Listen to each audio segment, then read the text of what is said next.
So, good morning, everybody. Welcome to the panel session, Educated and Skilled Workforce for Sustainable Tourism in EUSAIR region. Welcome to all our guests from the countries members of the EUSAIR. Today we will talk about the challenges that today tourism industry faces, and we will discuss about the potential possibilities, how to make a better future for the tourism, for sustainable tourism. This is the very modern and very important word now, sustainable tourism. First of all, let me invite Mr. Mithat Djemic, EU Funds National Coordinator and EU SAIR for Bosnia and Herzegovina, Directorate for European Integration, to welcome you all.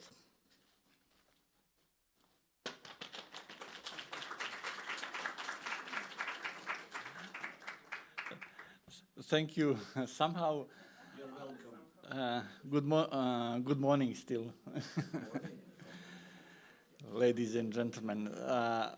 Somehow it happened that I, on 23rd, opened the innovation camp here in this room, and the forum itself by this the day after we had official opening, but on 23rd we started with the innovation camp. And now we are almost closing the forum with also in the same room. When Bosnia and Herzegovina started this presidency of Adriatic Union strategy last year, and we have been developing the program of the presidency, one of the main priorities besides the enlargement was the issue of brain drain and depopulation in general. And then also we aimed to have more events on tourism sector and of course greening. We had already one event round table on tourism. Now we have also one, seems to me, that is designed exactly as we wished in the concept of the forum. So to slow the brain drain, the youth should be given the opportunity, I'm reading your scope and objective, to slow the should be given the opportunity to learn, to gain new skills, to broaden the horizons. I just hope that these young people, educated young people, will not leave when they learn these skills here. But anyway, with the increase of competitiveness of our region, definitely there is a chance we'll stop this brain drain. However, not to speak longer, I wish you a successful session and also worthwhile conclusions that will lead us to the development of other activities in the TSG 4, which is under process of revision. Thank you.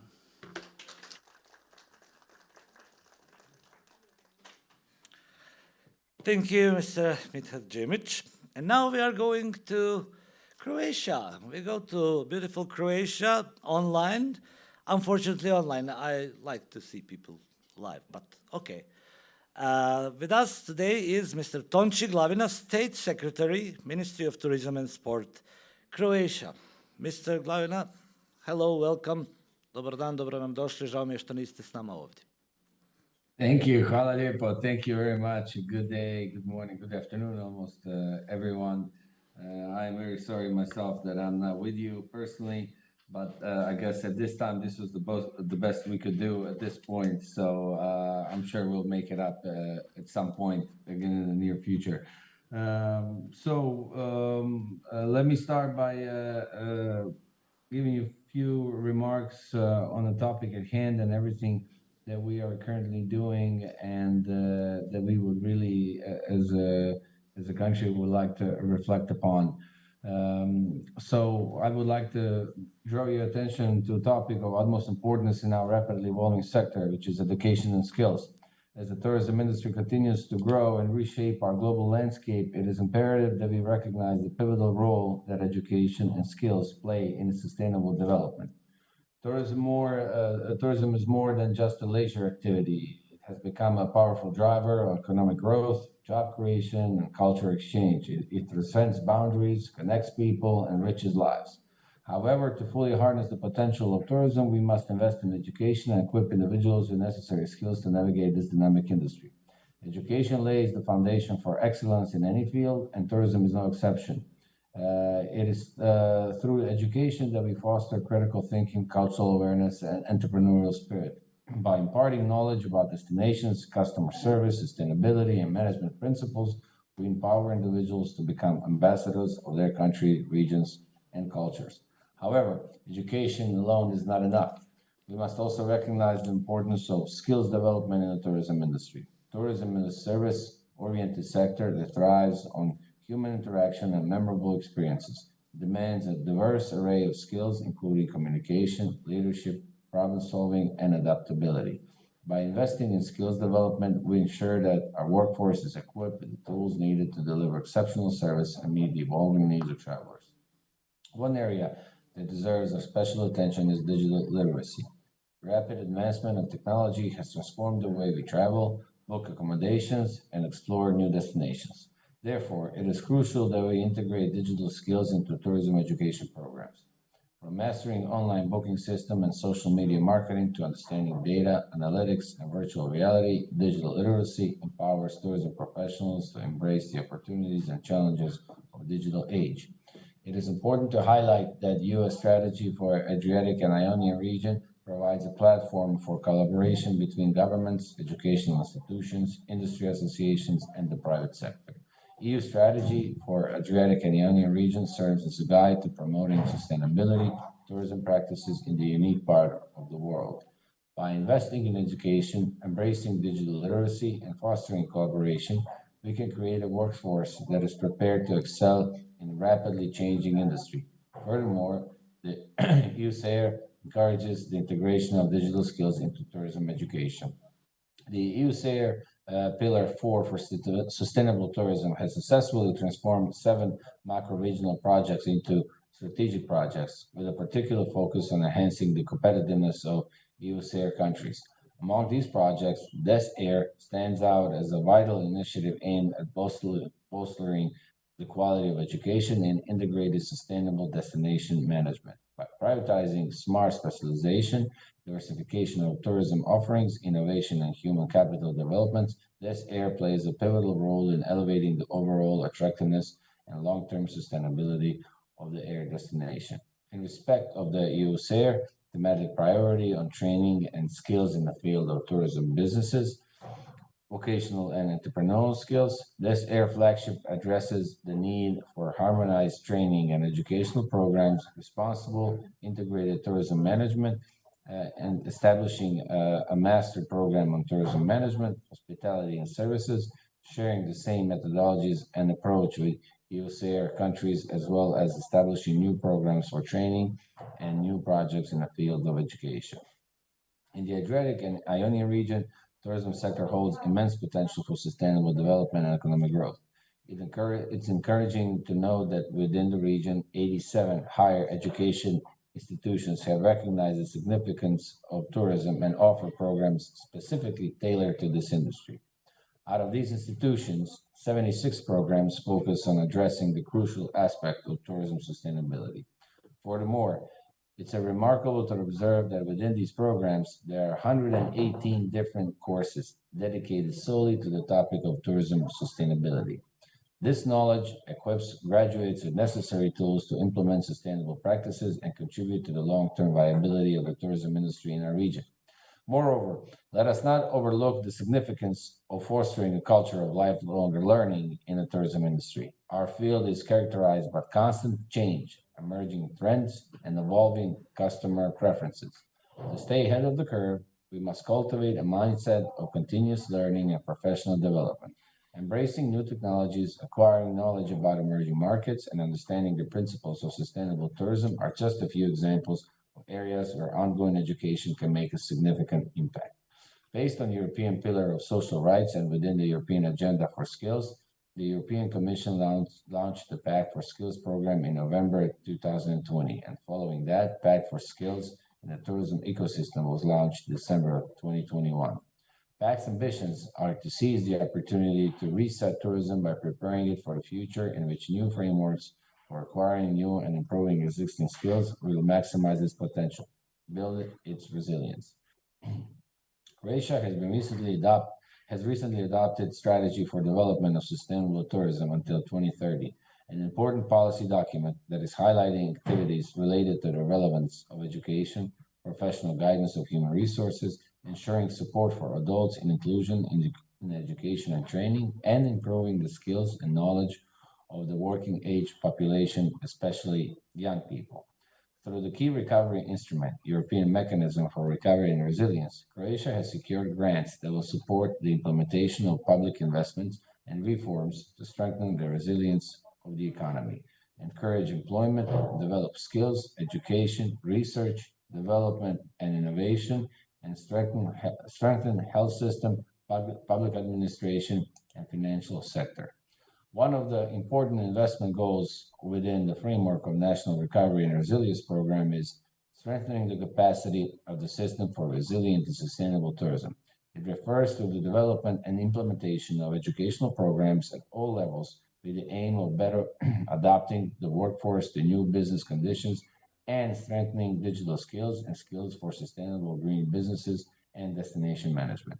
Investments include the creation of educational programs and training of unemployed persons for specific jobs in tourism, as well as education of employees in the state administration system and tourist boards, a total of 1,000 people.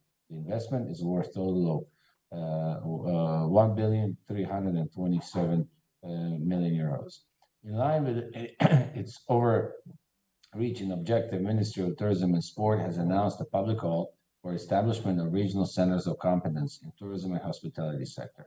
This call aims to create a specialized centers in various regions, especially designed to impart practical and relevant skills to students and adults participating in vocational education.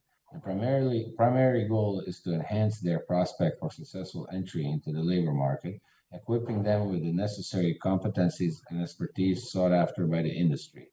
It is our collective responsibility to invest in education and skills development, our future tourism leaders.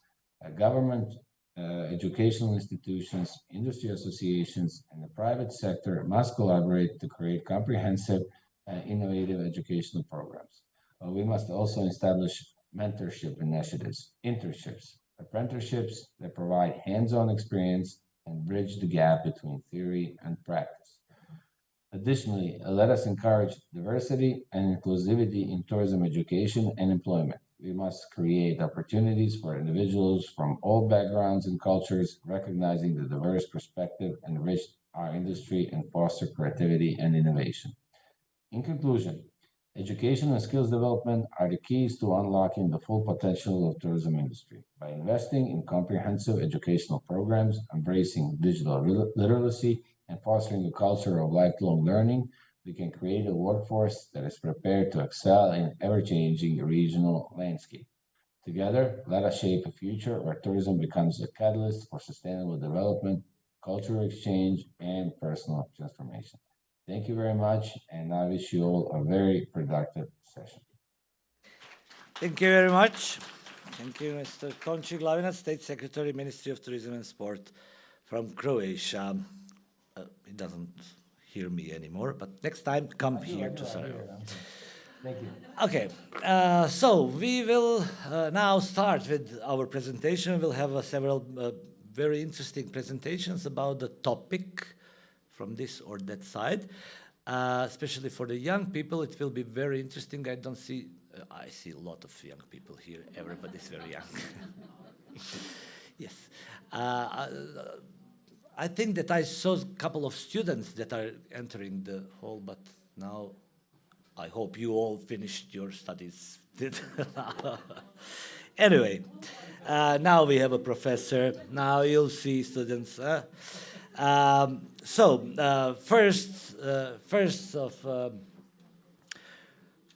First panelist, first presentation will be given by, I have to say, first of all, my friend, my dear respected colleague. I'm not a professor, just colleague in tourism. We are working together in tourism. Professor Almir Peštek, full professor in School of Economics and Business in Sarajevo, University of Mostar, and Riseba University in Latvia. Education system versus the needs of tourism businesses, quality and quantity of personnel in tourism. Professor, the stage is yours. May I ask you to start my presentation? Okay, thank you. Hello, everybody. Thank you for having me here. I'm Almir Peštek. I'm professor of marketing and professor of tourism here at the University of Sarajevo. I'm going to talk about the educational system and the needs of tourism businesses. All what I'm going to say is in line with all what we heard in the introduction part, and I'm sure that all what I'm going to say is also in line with presentations from other panelists that come from the private sector.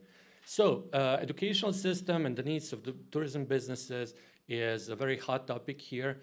Actually, we have been talking about it for years, and all what I'm going to say is based on some surveys that we conducted and some projects that we had, and it's also based on some other studies produced by different local, domestic, and international organizations that operate here in Bosnia. Let me ask you sorry, it's here. My bad. Okay, so tourism is recognized as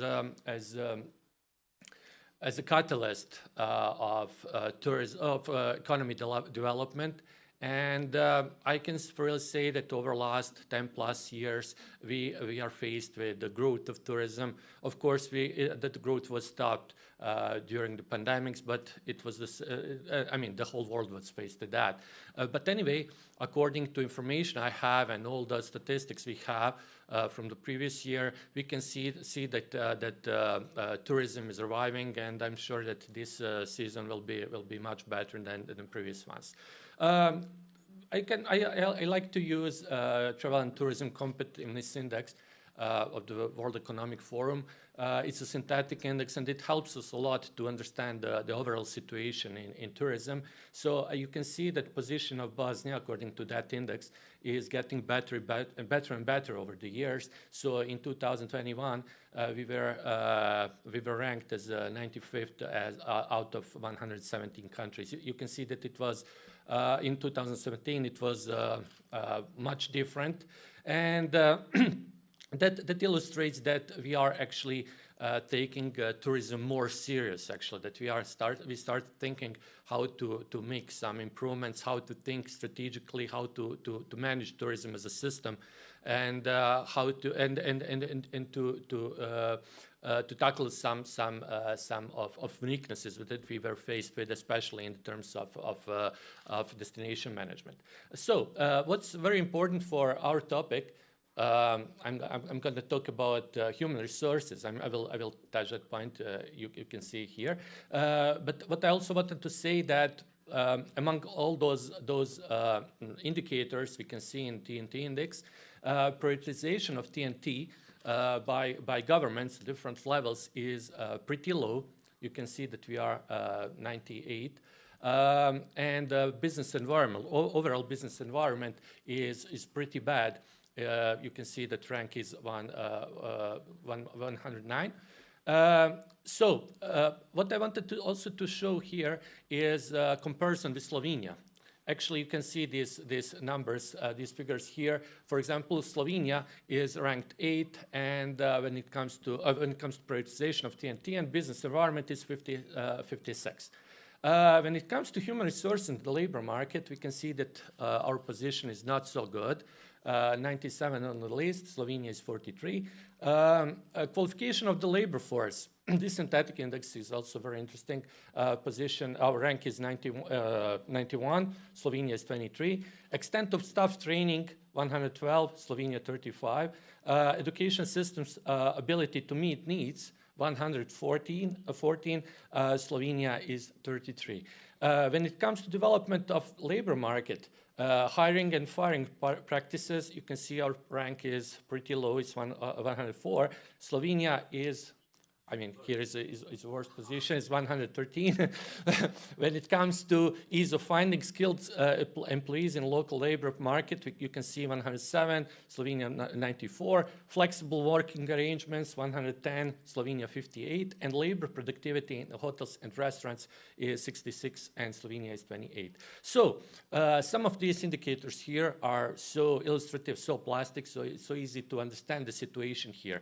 Of course, some other countries in the region are also faced with the same issue, so I will not say that Bosnia is a terrible position.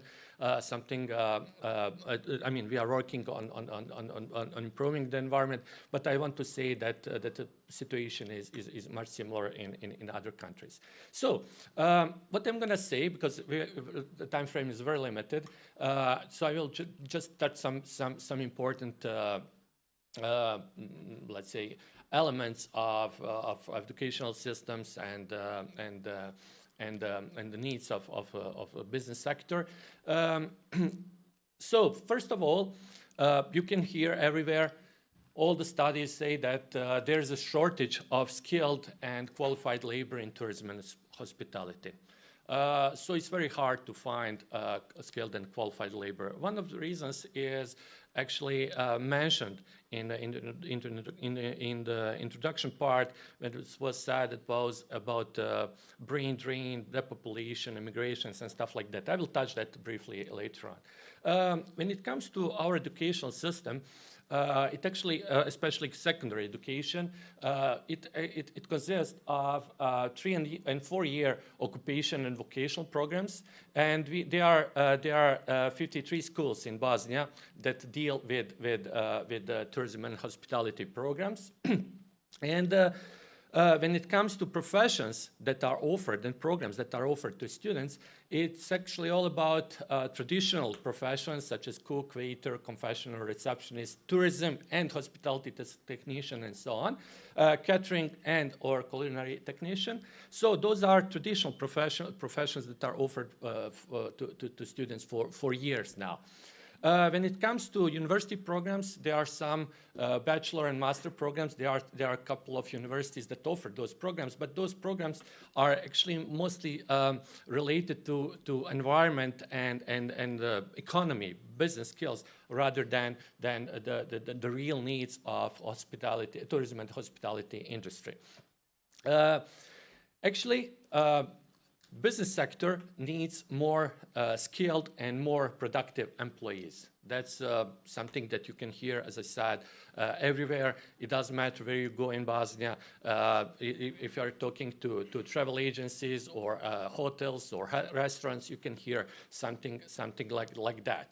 And actually, that's also very important to say, and it's also proved by many studies we conducted, and some other studies, as already said, there's a mismatch between supply and demand in terms of quality and quantity. One important thing that should be mentioned is that the private sector industry doesn't have or has very limited impact on enrollment policies in schools. And that's a result of a lack of cooperation between private and public sector. It's also part of destination management story, but we have no time to talk about it. What's also very needed when it comes to education programs, there is a need for redesign of curriculum. Actually, businesses, private sector, they require more practical work or training. In many cases, this practical work is nothing but a pro forma thing. You know, students just go to some businesses, some companies, some firms, you know, but they just go there, you know, without any added value. There's also a need for some new occupations, more specialist occupations. There's also a need for more vocational subjects in curriculum. In many cases, students are actually obliged to follow some courses that are not directly connected with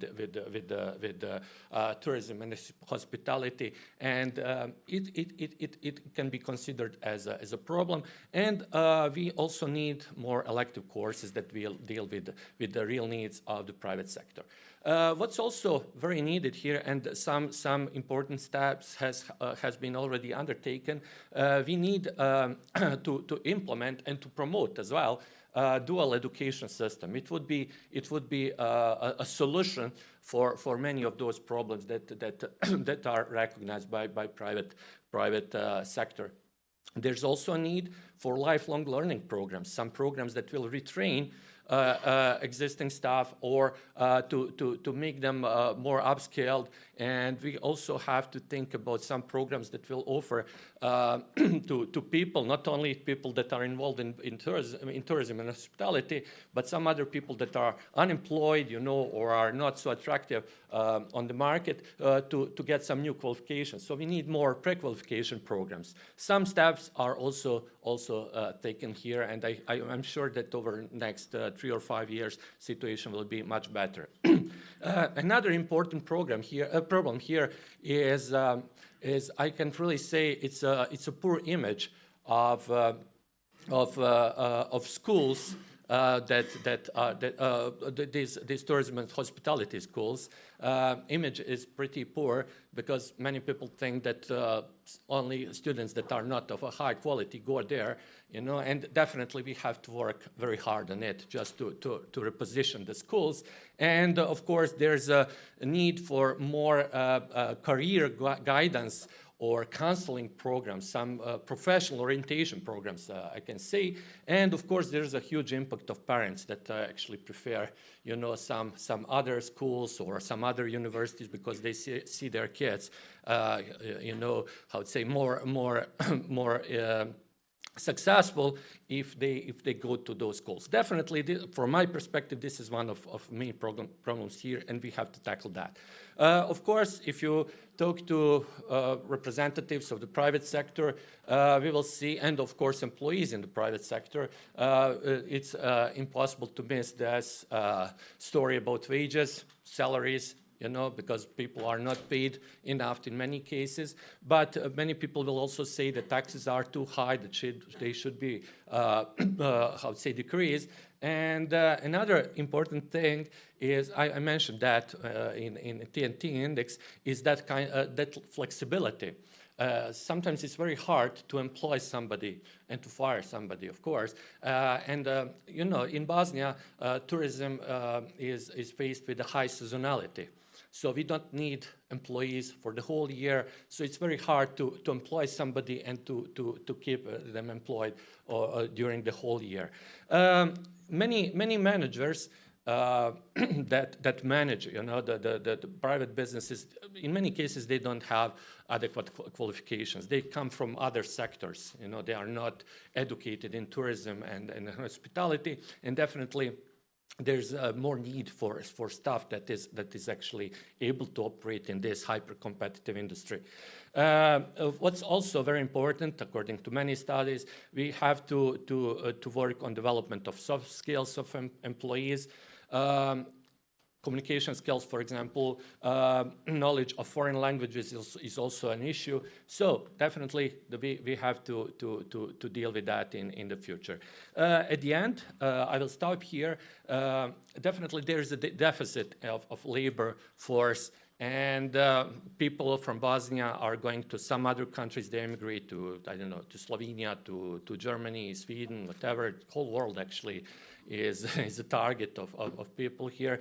And people are going there not only for economic reasons, they just need better future, and that's the reason why people go there. And of course, it relates to the situation in the tourism sector. It's very hard to find people to employ. And now we are talking more and more, and actually some businesses have already started to import labor force It's pretty complicated right now, but definitely it's worthy for some businesses, and they start that let's say adventure, doing that. So I'm sure that over next couple of years we will have more people that come from abroad to work here. I think it's the same situation in Croatia, for example, and in Montenegro as well. So in short, I mean, this sounds very general, but that's what we really need here, what's needed to be done. Actually, if we want to develop tourism sector in Bosnia, we have to transform education system that will be actually more in line, and it's more adapt to the real needs of the tourism industry. So that's it, and yeah, I'm available for all the questions during the Q&A session. Thank you so much.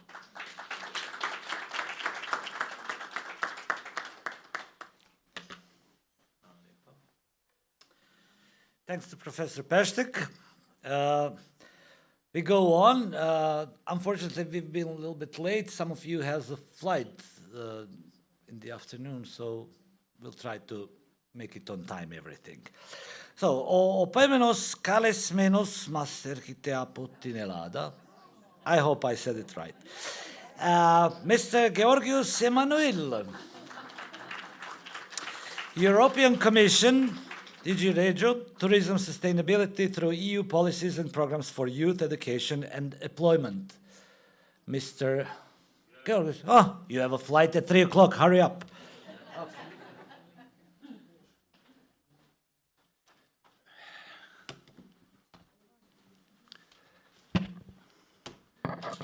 Good morning, everyone. Dear partners and organizers, thank you for inviting me to participate with my contribution on the tourism sustainability through EU policies and programs for youth education and employment. How that works? Okay. The EUSAIR macro-regional strategy aims so far at diversifying the products and services and promotes responsible tourism management with quality and innovation, taking into account the current needs for green and digital transition. Secondly, the countries and local societies try to develop the responsible tourism management activities by developing, supporting, and promoting effective tools and instruments for knowledge dissemination, sharing, and learning for all tourism stakeholders, especially destinations management organization, national and regional tourism authorities, and SMEs.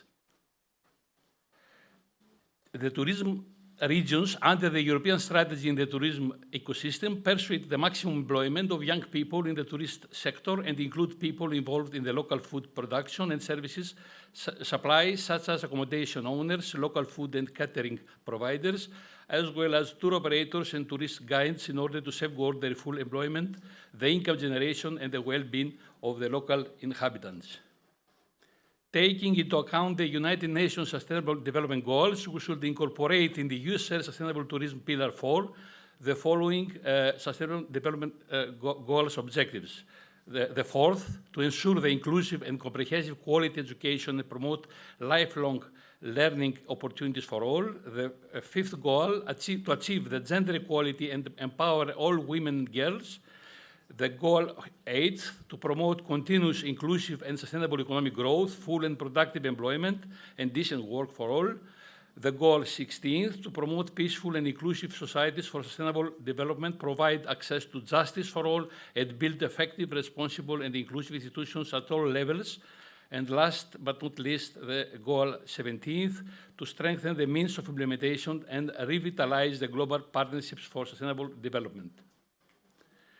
Let's see the new post-2020 EU legal basis.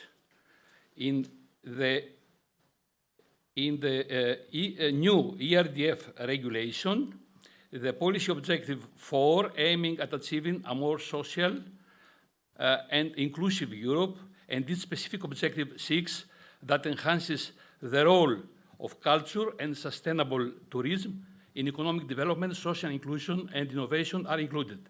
The policy objective 5th aims at achieving a Europe closer to citizens by fostering the sustainable and integrated development of all types of territories and local initiatives.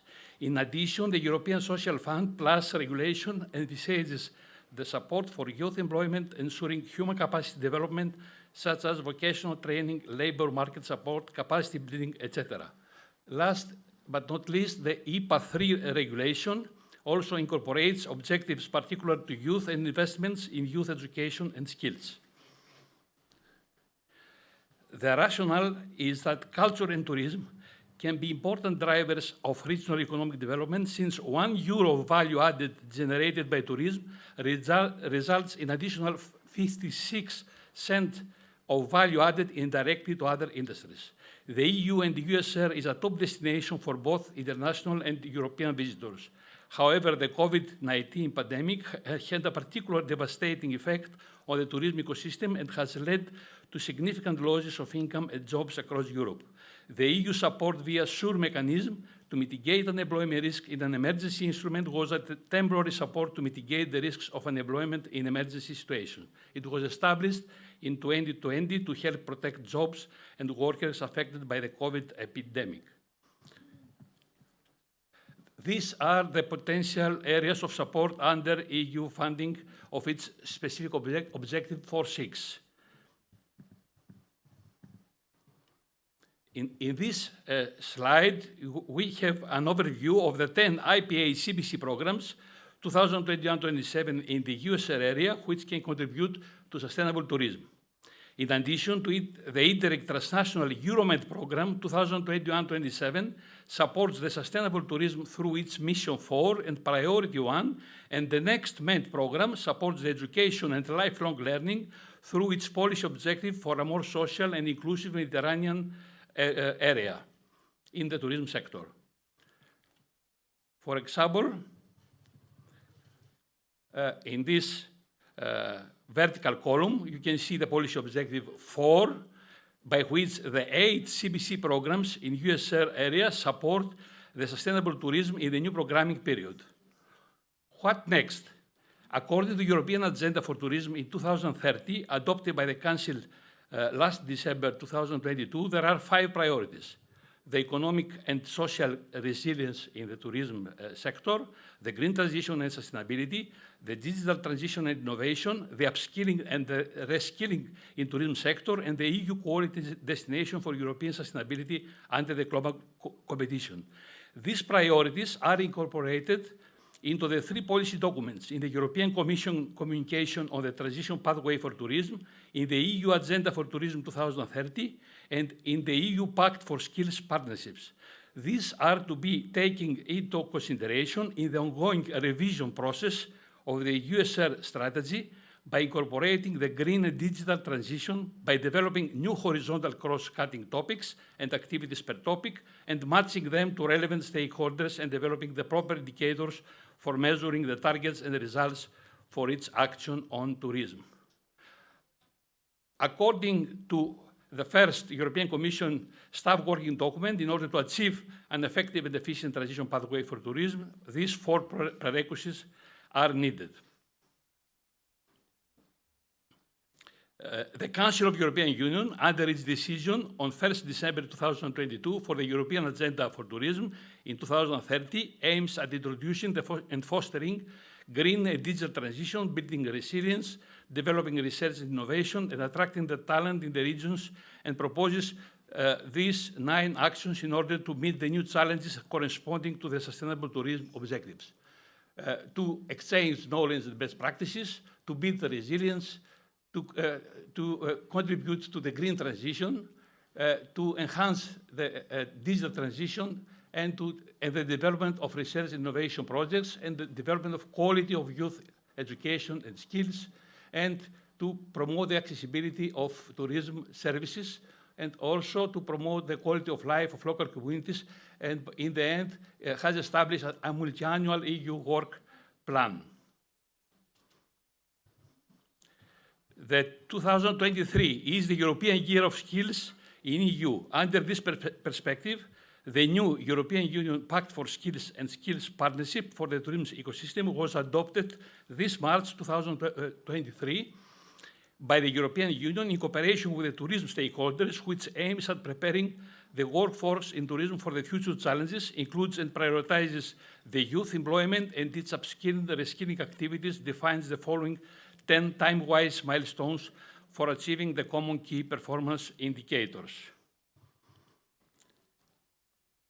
These 15th EU funding programs 2021-27 apply to the EU member states, and 6 of them apply and can be utilized by the APA country stakeholders.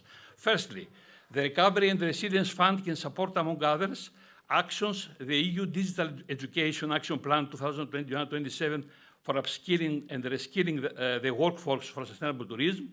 Secondly, the ERDF Fund, under its policy objective 4 and 5, can contribute to all interim and mainstream sectoral and regional programs by financing sustainable tourism actions.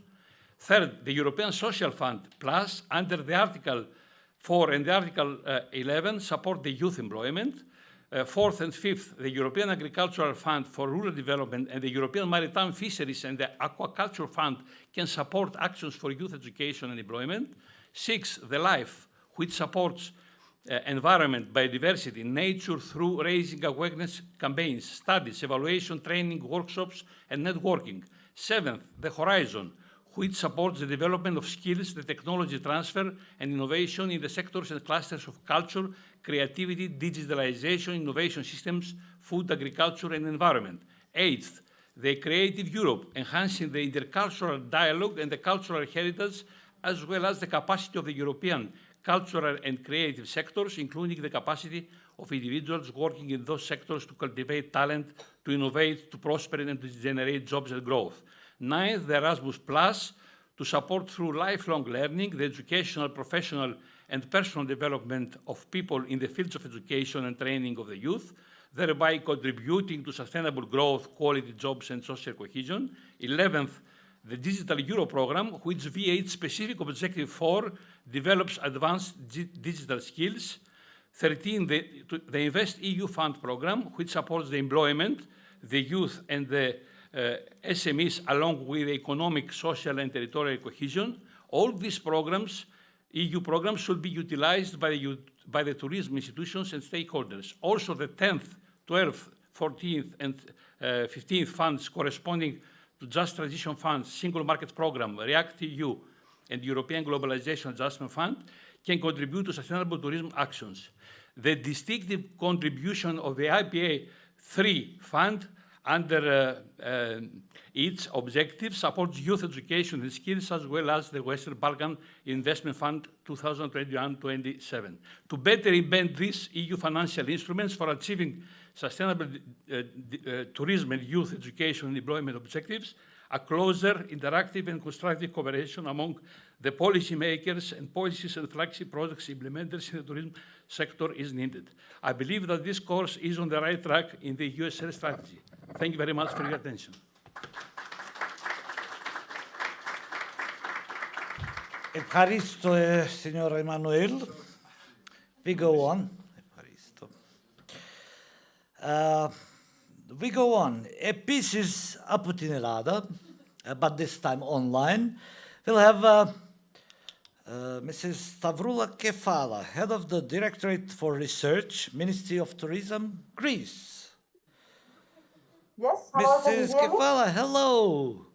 Welcome to What's the everybody. weather in Greece? Here it's raining like cats and dogs, you know. No, it's sunny here, it's fine. It's fine. Oh, really?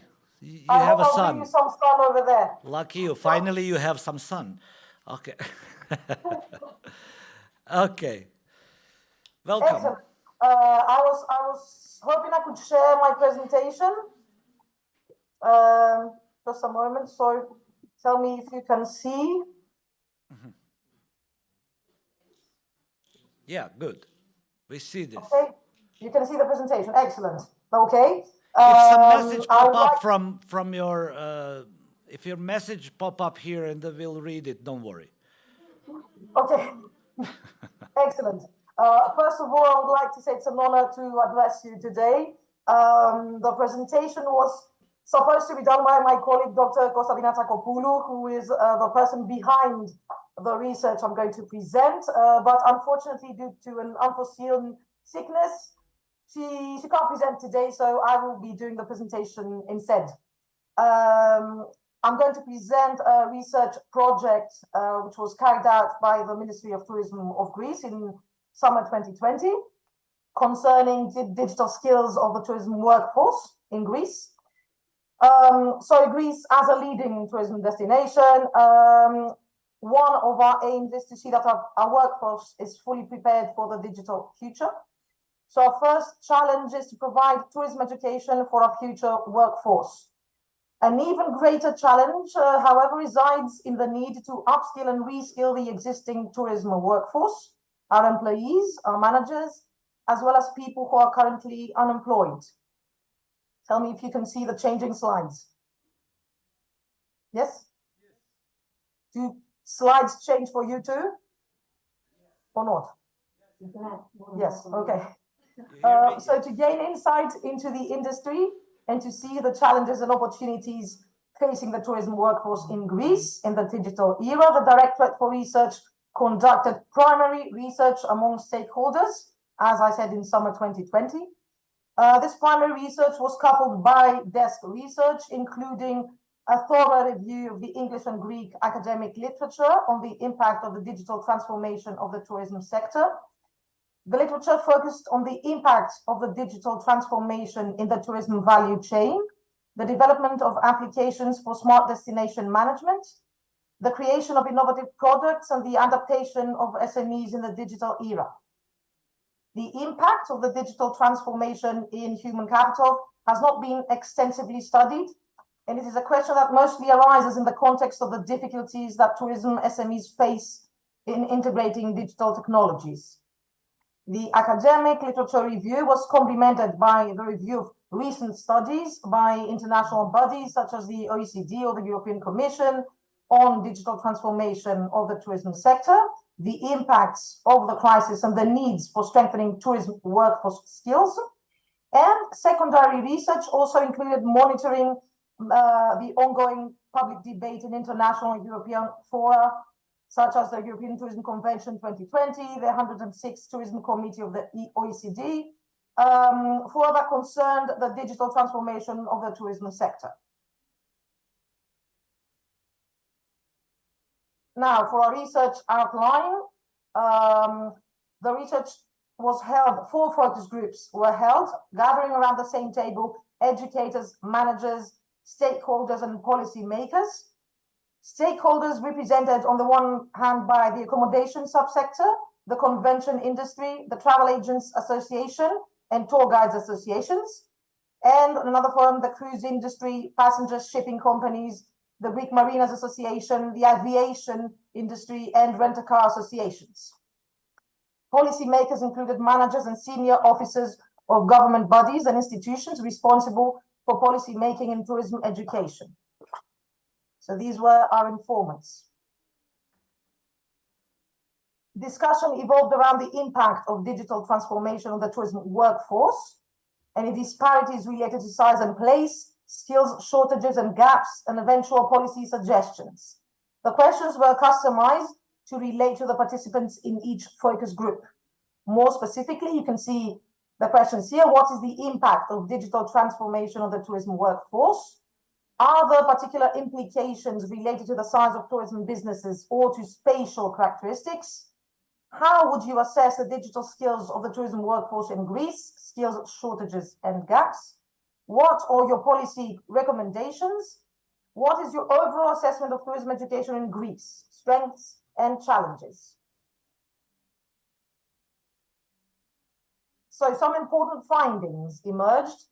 First of all, new digital tools will be used in the existing jobs. This means that technology will impact the entire tourism work chain.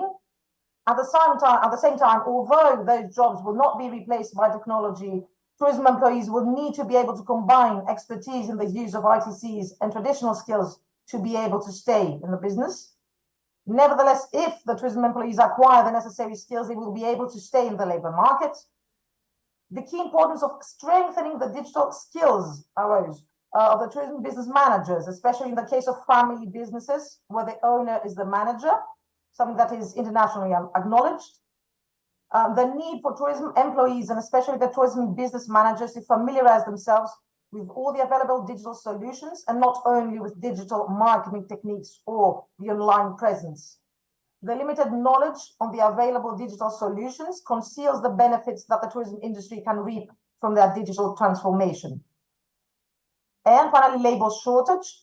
Few of those who are willing to start a career in the tourism industry do not consider tourism as an industry offering only occasional employment amid crisis, especially. More specifically, findings concerning Greece. The overall high quality of public tourism education and training was highlighted by all the participants. Practical training and paid internships were considered to be a major asset. Skills shortages were spotted, particularly in hotel management. Stakeholders reported an inadequate supply of specialities such as sustainability managers, revenue management, yield management, and handling reservations via booking engines. Other skills that are needed concern the safety and maintenance of software, as well as data safety and protection. And these findings are in line with the main findings of a wider ongoing empirical research in Greece by the labor market diagnosis system on the digital readiness of Greek businesses. So we can confirm findings between different research projects. Also, stakeholders suggested the need to establish a permanent network of cooperation between policymakers, research institutions, and the market. A major challenge, therefore, is agility and coordination. How to train public bodies providing tourism education to be flexible to cope with change in the labor market and to cooperate to provide documented policies. The cost of training seems to be a burden for tourism businesses of all sizes and branches. Stakeholders have repeatedly suggested that companies should receive state subsidies in some cases for training their workforce. And finally, another key issue is the continuous training of educators themselves. I think that now you will hear more about tourism education in Greece from my colleague, Mrs. Vassilopoulou, who is there attending the conference. Thank you very much for your attention. Thank you very much. Everything was fine. We saw everything, we heard you. Well, now continue to enjoy your beautiful sunny country and send us some sun, because here there is no sun at the moment. Maybe it will be in the afternoon. Thank you. Thank you. Alusinas Carlos Resmenos apotile Potinelada. Mrs. Dimitra Vassilopoulou. It's okay? Yes. Okay, so from Ministry of Tourism from Greece, she'll talk about educated and skilled workforce for sustainable tourism as addressed by the Hellenic Ministry of Tourism. Mrs. Vassilopoulou, here you are.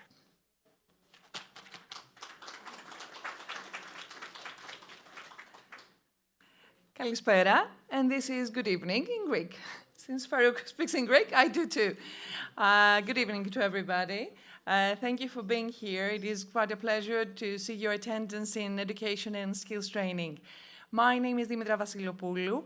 I am a trainer and educator in vocational training in Greece, and I work for the Ministry of Tourism and especially the Directorate of Tourism Education and Training in Athens in the Ministry. So I will present you what we do in the ministry in terms of education and training for skilled workforce.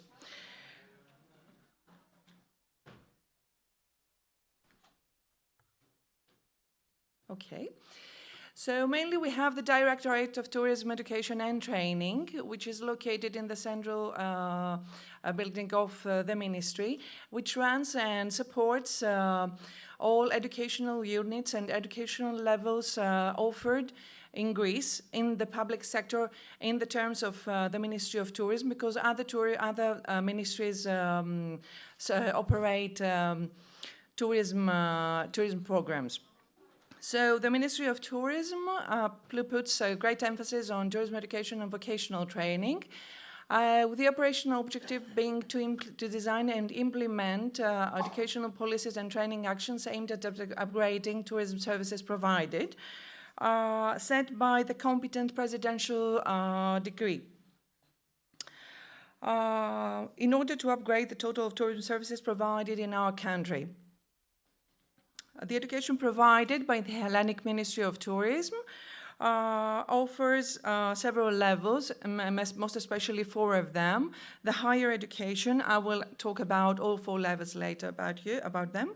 Higher education, post-secondary vocational training, tourist guides training schools, and continuous vocational trainings. The attendance is free at all levels, and people are admitted either via national examinations or a special procedure supervised by the Ministry of Tourism. And it is we also have selected placement apprenticeship, which is run in hotels and other tourist enterprises, so as to cover the field of on-the-job training in all sectors. Let me add a few words for the aforementioned educational units operated by our ministry. First of all, we have the higher education. So we run 2 advanced schools of tourism education, one in Rhodes, I suppose you all know them, and the other one is in Crete, in Agios Nikolaos especially. The admittance there for the students is via national examinations, run once a year.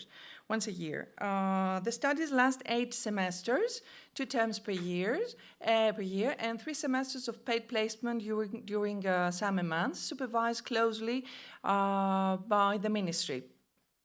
Graduates, the qualification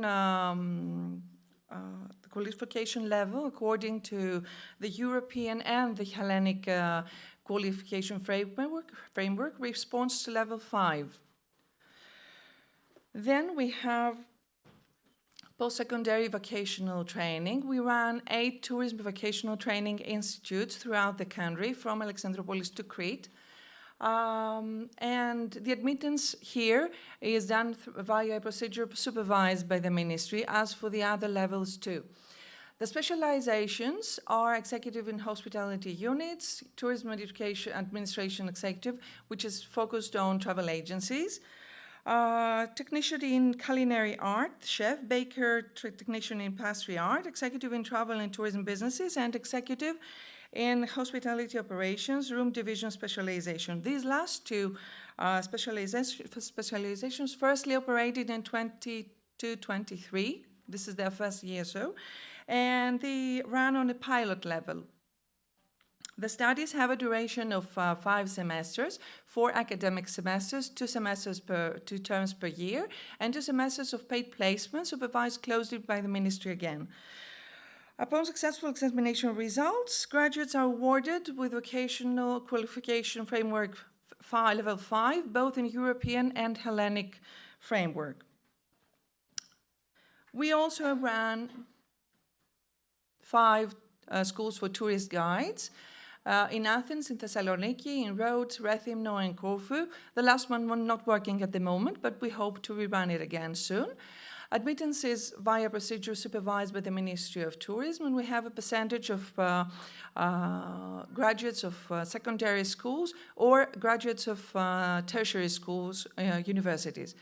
The duration of the studies are 2 academic years, theoretical classes and educational visits and trips to important museums and archaeological sites. So there are future guides, live and practice on-site guiding practices and techniques under the supervision of their teachers. Last but not least, we run continuous vocational training for unqualified employees and temporarily unemployed professionals who have only empirical knowledge on the field, meaning that they don't have a degree or a special education on the field. These programs run in several cities in Greece, depending on local markets' needs, so we're always in constant communication with stakeholders and partners of the field so that we meet their needs. The admittance is again via procedure supervised by the Ministry of Tourism, and through these 380 hour programs, we plan to enrich the skills of the participants, to develop specialized personnel for the labor market, and ultimately to upgrade the level of offered services in Greece's tourism industry. Moreover, these programs aim at enhancing employment opportunities, developing an entrepreneurial spirit, and reinforcing the adaptability of both tourism enterprises and professionals to the rapid developments of the hospitality industry. Now I would like to talk to you about some programs that we are planning through the National Recovery and Resilience Plans Greece 2.0.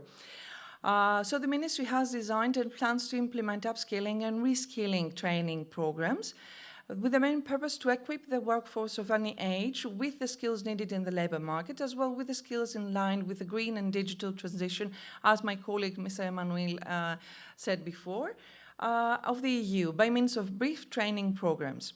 These programs are addressed to specific categories of workers and unemployed in the tourism sector, more specifically seasonal workers, long-term unemployed, and especially employees whose employment contract was suspended in 2020 and 2021 due to COVID-19 implications on businesses' operation. So we want to give them something extra through these programs. I will try not to say too much because of the time limit. So we will start them really soon. And the said training programs' characteristics are that they are addressed to the categories I before said. They are targeted at least 18,000 beneficiaries, so 18,000 people will get advantage of the program, and with the use of asynchronous technological tools. The trainees will not only get advantage of the training and the programs, they will learn things through them, but they will also get an allowance of 250 euros each. So they have an economic extra, they want to attend the course. The whole program will be implemented through 4 cycles. First one of which is expected to start towards the end of the year, this year, 2023. I hope I covered everything. Okay, and this is our motto: learn with the experts. And don't forget that once you visit Greece, you will want to stay forever. Thank you for your attendance. Ευχαριστώ. Thank you very much. Oh, yeah, we will come to stay forever in the sun. Okay. Okay, we go on. A lot of flights there are at 3 o'clock, so people are. So we had to change some order of the speakers. In questo momento questo è il mio terreno.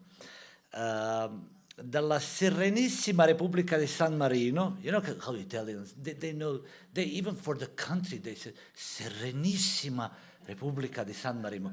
Suona, it sounds like really something special. Right? Dalla Serenissima Repubblica di San Marino ci arriva un nostro ospite, prossimo ospite, signor Filippo Francini, he has a plane at 3 o'clock. Director of Department for Tourism and Culture, Ministry of Tourism of San Marino. He'll talk about sustainable and accessible tourism, educational skills in Serenissima Repubblica di San Marino. Prego, signor. Good morning. This is the first time I speak in a EUSAIR forum, and it's a great honor to me because we entered only last year in EUSAIR as Republic San Marino as a member. We are not a part of European Union, but we are negotiating the association to European Union.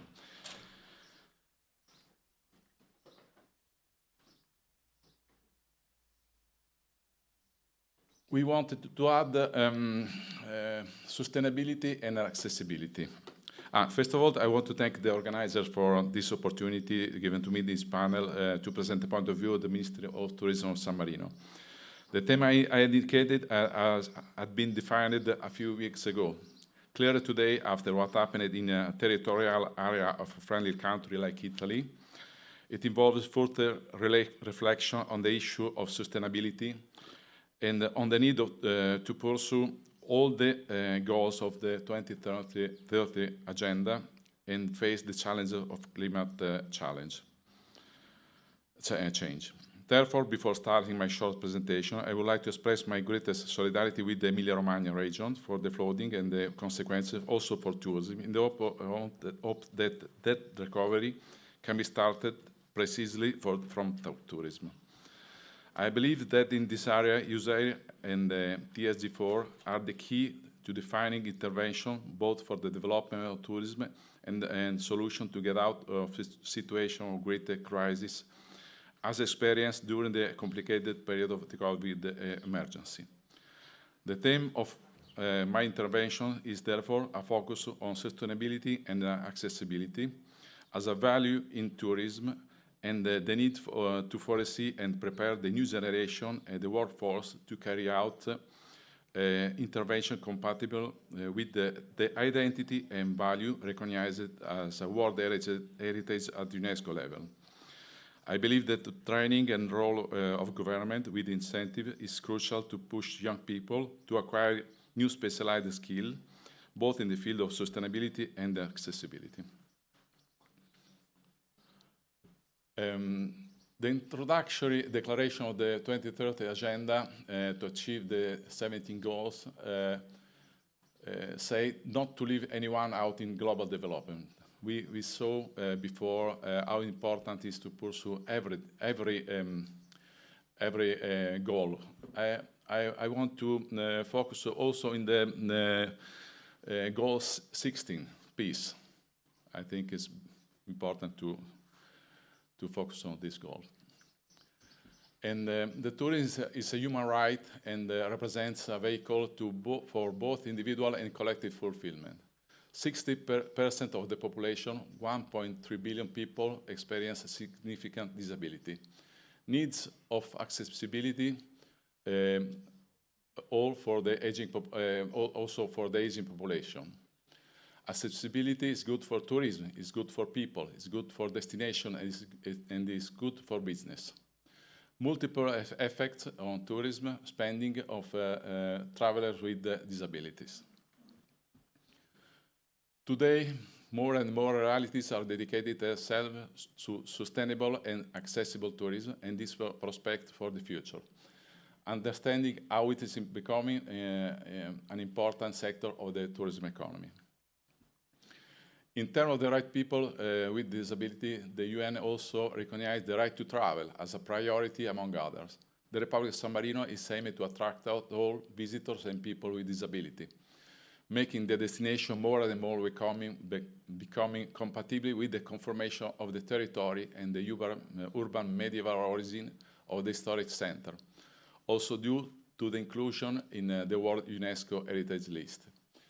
It is considered mandatory not only make, but also really maintain San Marino accessible to people with disabilities. The commitment in San Marino in its historic center is a new urban infrastructure and universal accessibility that preserve cultural and natural heritage assets on which tourism depends. Everyone can or should be able to move freely and discover the oldest land of liberty without barriers through the mapping of accessible itinerary in the historic center. Museum, monuments, accommodation facility, tourist attraction, convention center, and arena for sport and events are accessible to all. And what is the main challenge for a government of a small country like San Marino? San Marino is the smallest countries in EUSAIR community. Only 30,000 people live in San Marino, 60 kilometers square. So we need to redesign strategy in sustainable and accessible tourism. Adapt the development model considering objective of sustainability and accessibility, but preserving its historical identity and its tradition.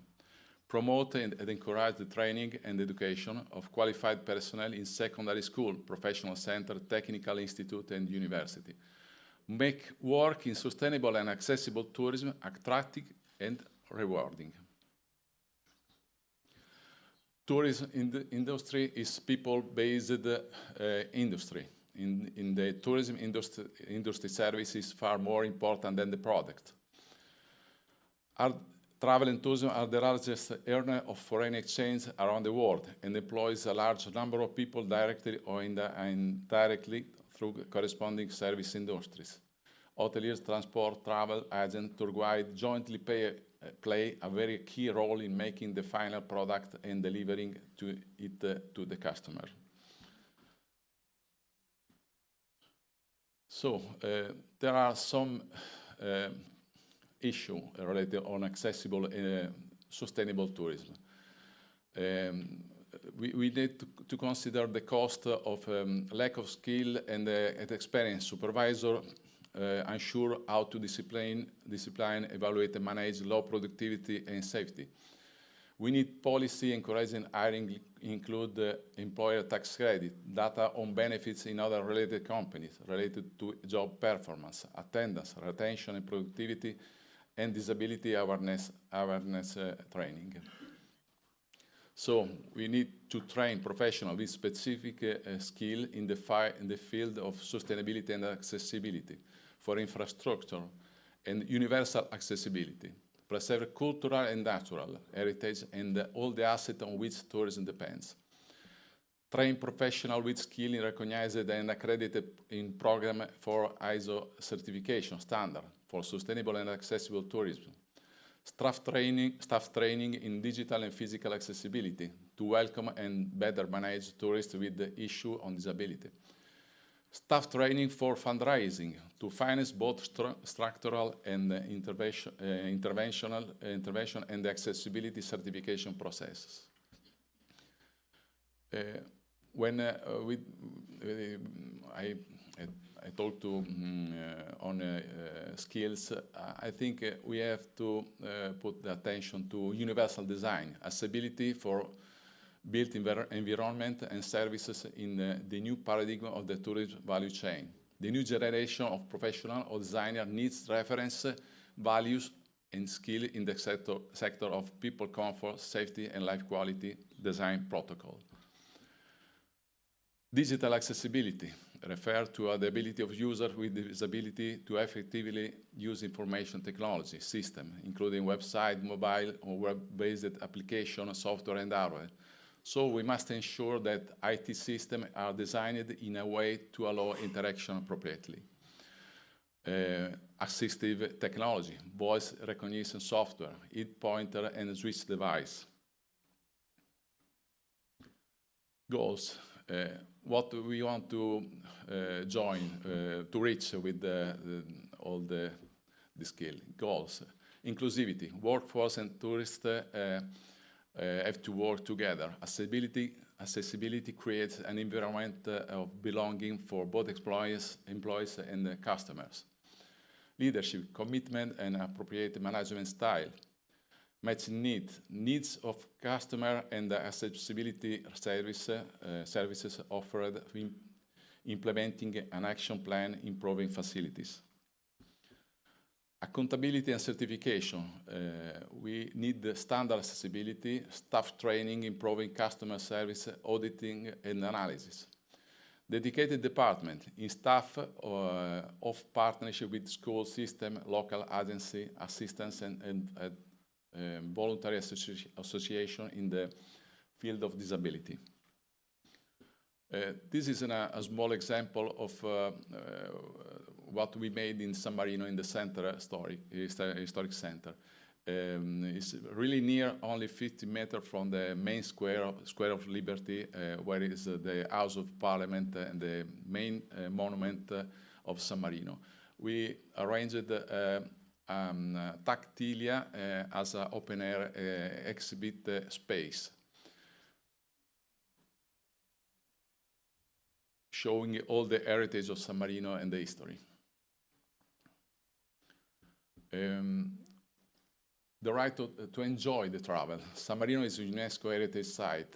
It's an architecture, landscape, and ideals of freedom and democracy of its institution represent unique identity in the world. But what we want to say is not to enjoy only a city or a country.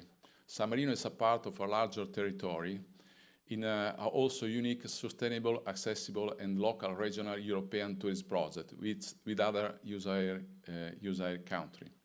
The project, the name of the project is Lovely Place. It was born during one of the most complicated periods in modern history, from an idea of the Minister of Tourism in the Repubblica di San Marino, with the endorsement of the UNWTO and the support of the Ministry of Tourism of Italy.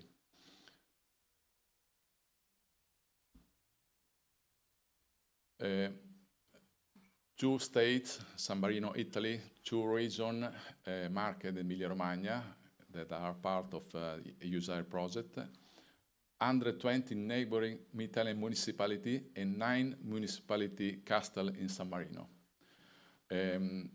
The TTT, Territorial Table of Tourism, was granted in 2022 and 2023 with the support of European Travel Committee. And now we are starting a cooperation with the Greece. We hope also other countries like Croatia, because we have our origin, our founder of San Marino is from Croatia, Dalmatia, island of Rab. So I have to really close, and I would like to go to the final. We have a work in progress. In next November, we will announce the next week in Sofia in the UNWTO Commission the second conference on accessible tourism in San Marino. Will be 16 and 17 November. And we hope all of you can be, all the people, all the country, all the member country can be present to participate of this really important conference. So we broaden the horizon of tourism toward sustainability and accessibility. This is the Panorama San Marino. Thank you.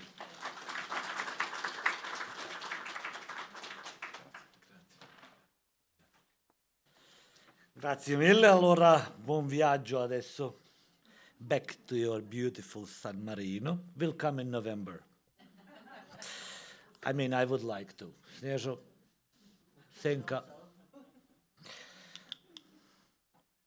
I can be your interpreter there, don't worry. Good. Sad opet smo malo menjali. I have to speak in my language now, half my language. Drago mi je da ovdje na scenu pozovem čovjeka koji nam dolazi iz Beograda. Dolazim iz Beograda, iz Hilton Belgrade hotela. Today with us, Mr. Aleksandar Vasilijević. He will talk to us importance of an educated and qualified workforce for sustainable tourism in EUSAIR, whatever, how do you say that? EUSAIR region. EUSAIR region. Here you are. Thank you very much for calling me. I just want to praise to me Professor Pashetka because I'm feeling that we had presentation together. And because most of the bullets that he made in his presentation is the similar that you will see. I will be very quick because I have a car in the 1:15, so let's do further.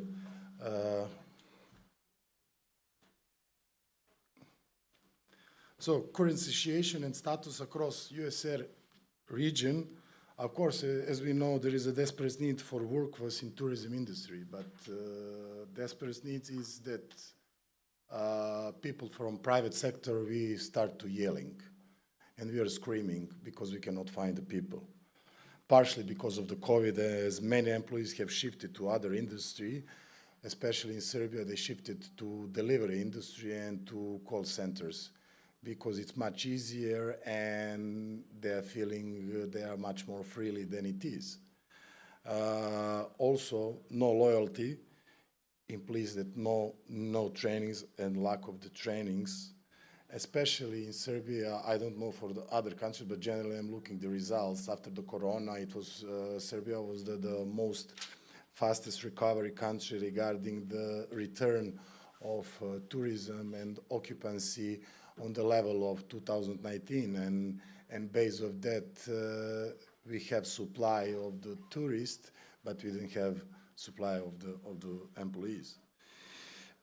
Existing workforce is shifting between the countries, and now we have it's a super month. It's a May, and now people from Serbia is going for a season to Montenegro and Croatia. Then Croatia is going to Austria. Austria is going to Germany. Germany going to Scandinavia. Scandinavia going to US. So we have some circle. We still doesn't have people from US that coming to Serbia, so we can conclude the circle. So what we are forced to do, we are importing working force mainly from Nepal, Sri Lanka, and Kenya.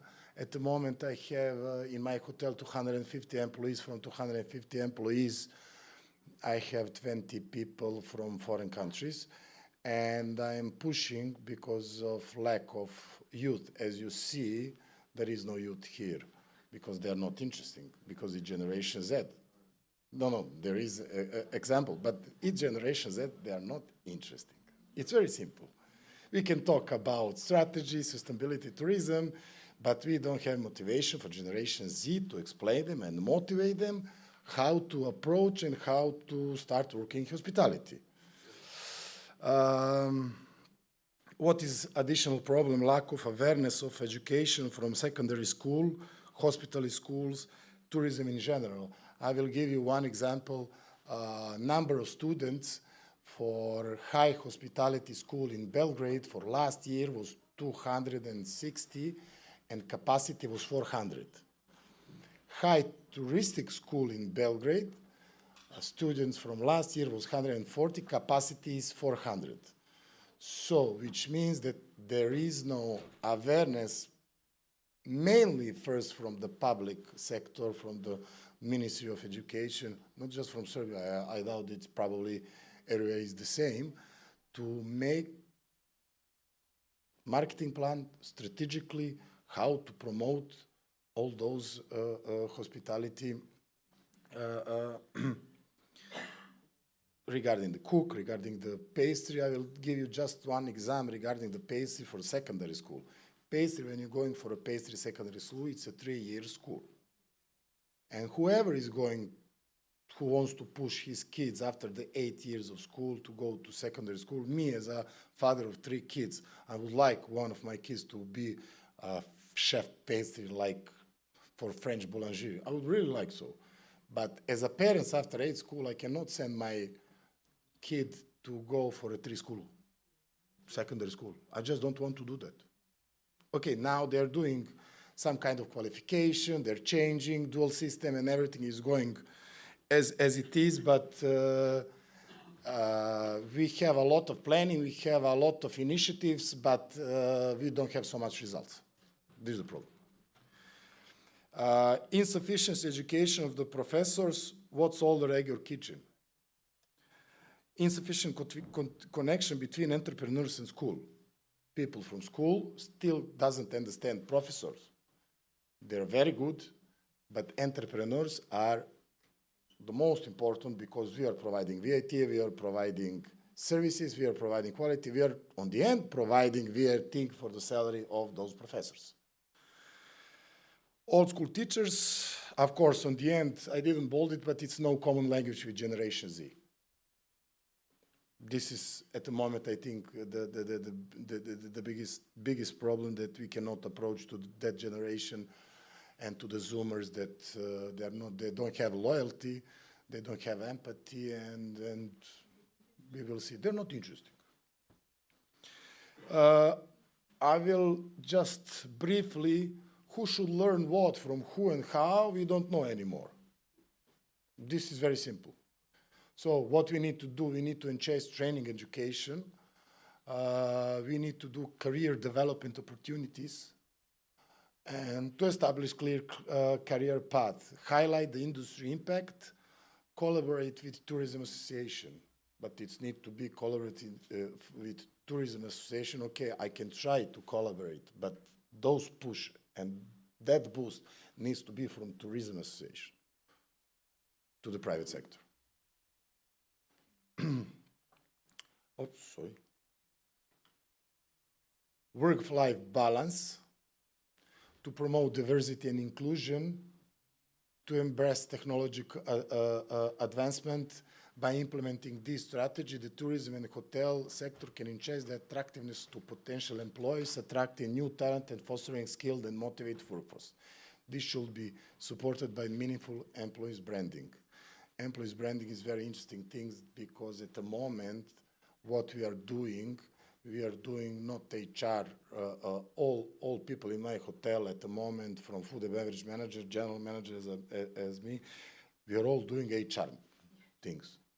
We are doing recruitment, we are doing headhunting, we are literally going to the restaurants, hotels, and literally stealing from others.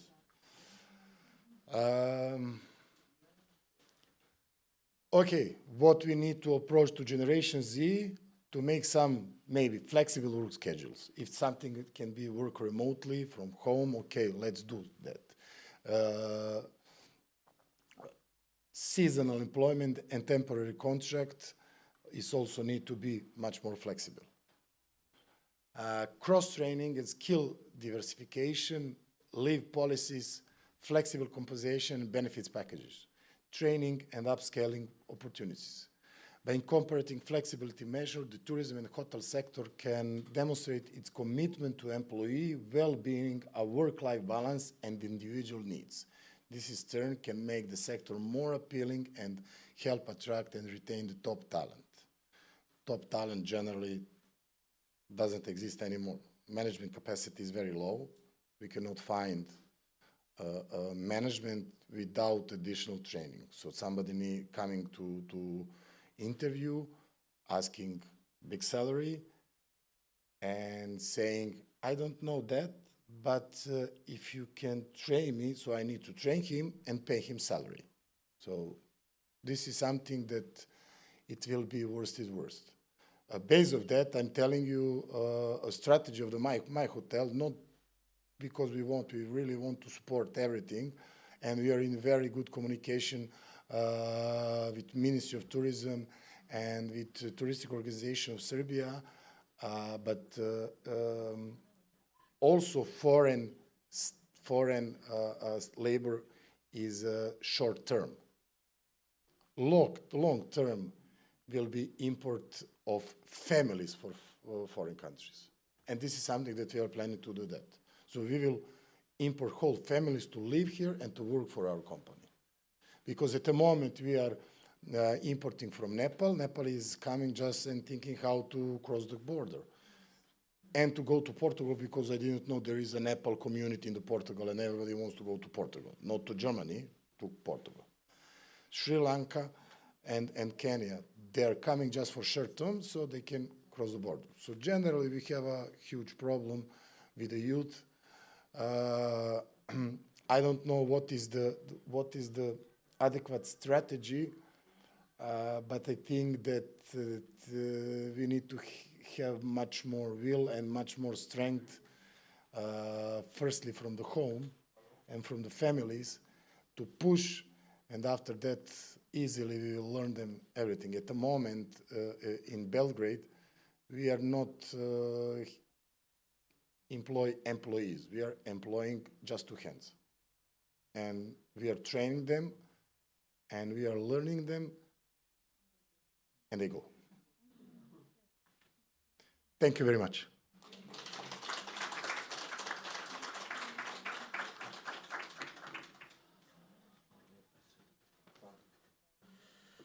Hvala lijepa. Bio je ovo gospodin Aleksandar Vasiljević. It was Aleksandar Vasiljević, General Director of Hilton Belgrade, Serbia. And yes, I agree. Well, this is really a problem, and you all know that. And I'm sure that in these presentations, some roundtables, you will find out how to resolve at least a little bit of this problem. We go on. Zadovoljstvo mi je da go pozdravam naš sleden panelist koji ni dođe od Severna Makedonija. Mr. Afed Yashari, State Councillor for the Protection of Cultural Heritage, Ministry of Culture, North Macedonia. Within its small area, North Macedonia has a lot to show. Alternative tourism and cultural heritage treasure of North Macedonia. Thank you very much.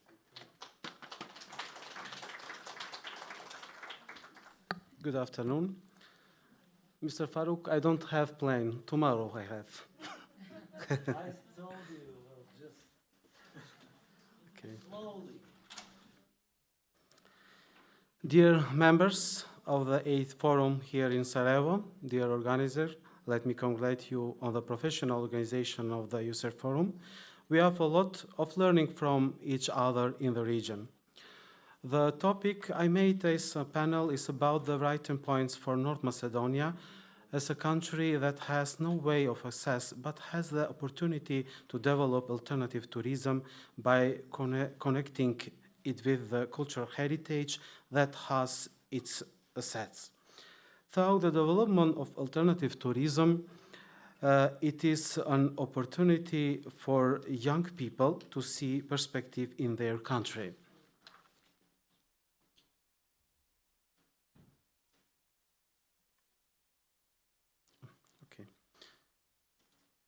The tourism and culture sector in North Macedonia, a sense of promotion and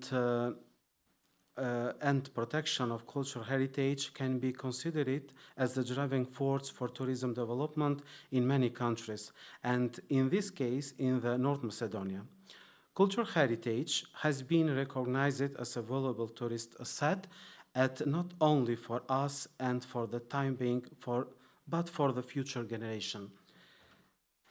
The general touristic trends have changed in the last decades, giving a change to cultural and historical heritage to become a key of foundation of tourism development in the regions that do not have a sea, which is usually considered as one of the attractive naturals and touristic potentials.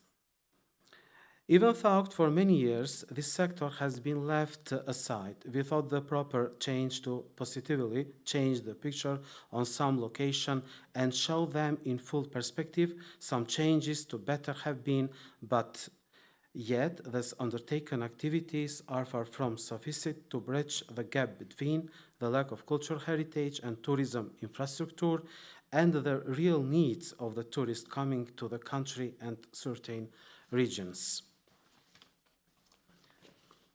And in the picture, you can see it is important to maintain some attractive tourism, mountain biking in Galicica and Mavrovo, horse riding, paragliding, etc. You will see in the educational aspect, in general, the destination of North Macedonia, how can I come and what the tourist can see in our country, as well as some general analysis of tourist movements.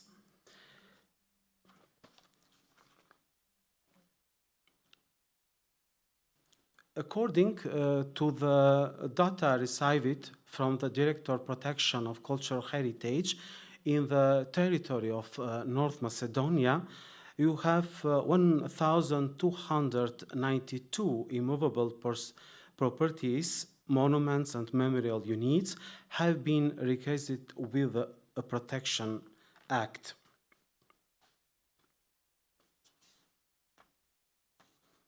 And here we have some statistic.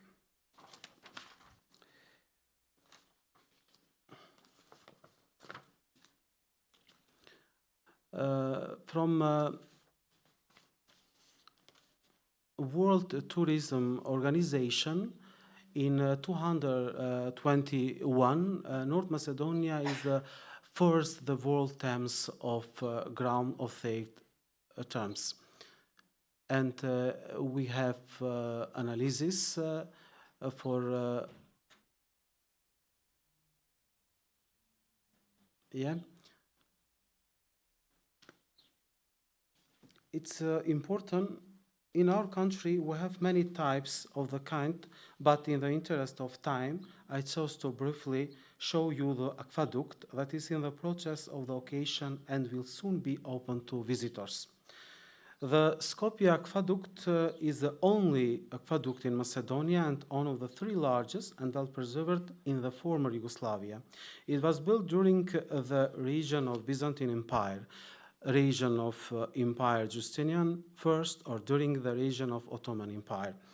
This aqueduct was in use until the 18th century, only about 386 meters with 55 arches of this structure of stone and brick remain. This very important cultural heritage is not only to know to tourists, it's not visited by the citizens of Skopje either, due to his position near the Ilinden barracks, but also due to the lack of the concept of how to include it in the map of the city. This is a list of the tourism related to cultural heritage. I think that the countries that have no access to the sea have the increase that the tourism is linked to cultural heritage, and through this can be development and tourism prospect. In the interest of time, thus were in short point several opportunities in North Macedonia. I hope that in the future the EUSAIR program and other programs that enable the European Union, such as culture, touristic, economic development, our country and countries of the region will approach regional cooperation even more seriously with the sole aim of being part of the market in European Union. Thank you for attention. Thank you for accepting to change an order, for being wait a little bit. Last but not least, not even last, there will be another one, but without presentation. Kao neko ko je više od 6 godina predstavljao Crnu Goru ovdje u Bosni i Hercegovini, posebna mi je čast da predstavim krasnu damu koja nam dolazi iz Podgorice, Mrs. Sonja Bašanović, Human Resource Manager in Hotel Ramada, Podgorica, Montenegro. So we'll talk about gap between supply and demand of human resources in tourism and hospitality. Dobro nam došli. Bolje vas našla. Hello to everyone. It's my pleasure to be with you here today. Montenegro is not only the south. Montenegro is also beautiful nature cave is in the north of our country. In Montenegro, we are currently have a problem of workforce in tourism. The tourism industry of Montenegro is giving priority to local workers, but the currently knowledge is not on the satisfactory level. We need to work more on knowledge, competency, and other skills which are necessary for tourism. English must be obligated for people who are working in tourism. We have no problem with the young people, they know English, but the adult people who is working in tourism is a little bit a problem. It is necessary to promote the possibility of seasonal employment in cooperation with the government, institutions, and manage this process. This would be important for the business in tourism. We need to create a strategy for the development of human resources in the tourism sector and form a specialist education for people who work in tourism. Also, we need to introduce the category in our labor law, permanent seasonal worker. It will encourage the people, young people, to go in school for jobs in tourism, as well as unemployed people who are in the list of unemployment agency in Montenegro to retrain themselves for some positions in tourism. It is very important to implement one registration of a seasonal worker in Montenegro. We need to create the electronic applications of seasonal workers in one website that will serve as for a communication between industry and employers. The system of all decisions making relevant institutions is need to be connected in one website. So this situation we face every day when you come in some institution and to finish some job, they every day say, sorry, but you are missing one document. So you're missing one document today, you miss yesterday, day before, probably you will miss also tomorrow. So you every day miss something. So with this, I think we will resolve a lot of problem. When I say you, we give the priority to local workers, one of the reasons are working and living permissions.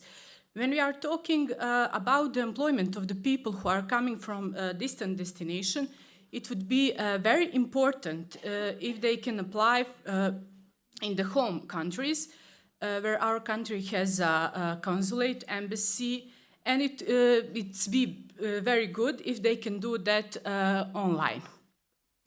To employ people from distant destination in Montenegro the procedure are very long. They need a lot of document, both part to fill, to collect, to bring, and security measures that they must be paced, and is nevertheless in the best way less than 1 month. So today is 25 of May. We are too late for our summer season, but upon us is the winter season. Also, I need to mention the Podgorica. I'm coming from Podgorica, and in my 11-year careers as a head of human resources in one American franchise hotel, Ramada, I never see this situation like now. We have a lot of problem. I cannot do my job anymore. So we are all, like the colleague mentioned before, we are all human resources, how to find the people.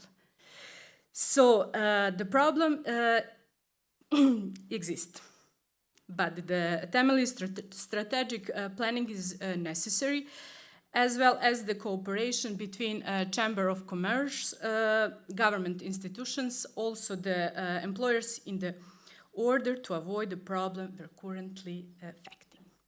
Thank you very much.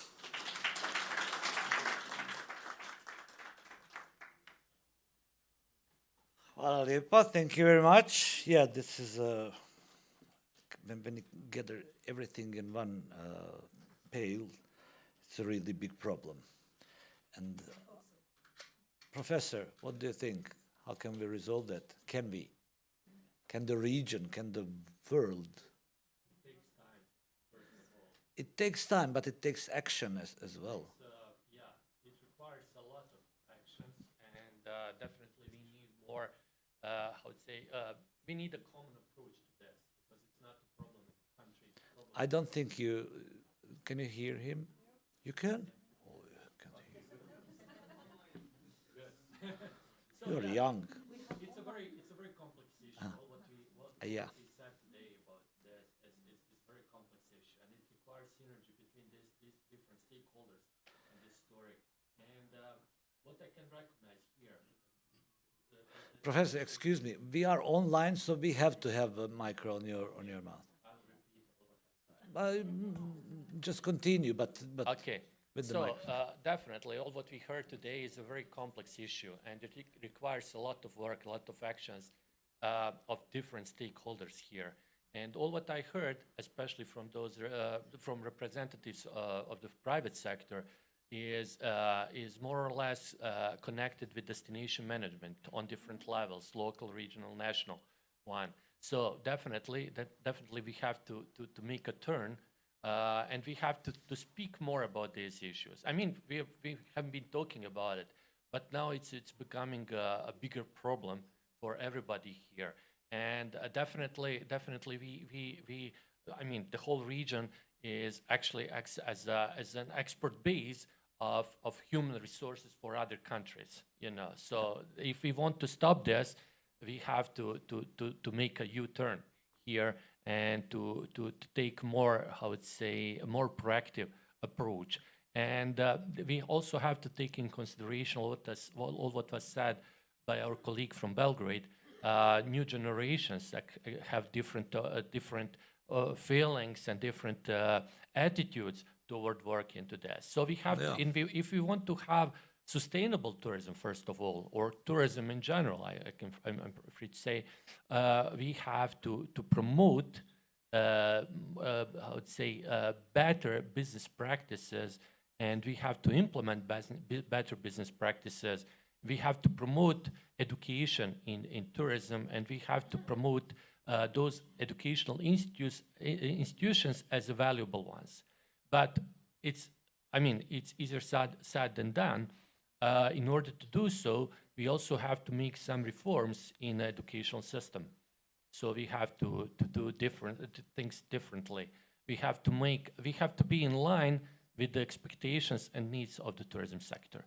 And obviously there's a gap between public and private sector, and it comes again back to destination management problems. So I'm glad that our colleague from Belgrade actually mentioned, and our colleague from Podgorica, they both mentioned, that tourism associations should actually have a more active role in this. And again, it's destination management again. So Faruk, you have to be more active. Yeah, your tourism association should actually deal with this issue, and definitely human resources should have, I would say, an important role in all tourism development strategies on different levels. Otherwise, import of labor force is not a long-term solution here. So of course, it's not. It's just a temporary remedy, But of course, private sector has to be more active. We also need more education there. Stuff in business in private sector. Young people have to have a chance to learn something, to invite them to work with you. Yeah, pay them something. It will be. They have the chance, but they don't want to work. They have to be more. Yes, exactly. You have to motivate them. Yeah, nobody will work like on the air, We have the situation when the parents are coming. We have the situation when parents coming for the children. Can you give him leave today to not come on the practitioner because they need to go on the sport? So what to do with that? That's the real situation what we have every day.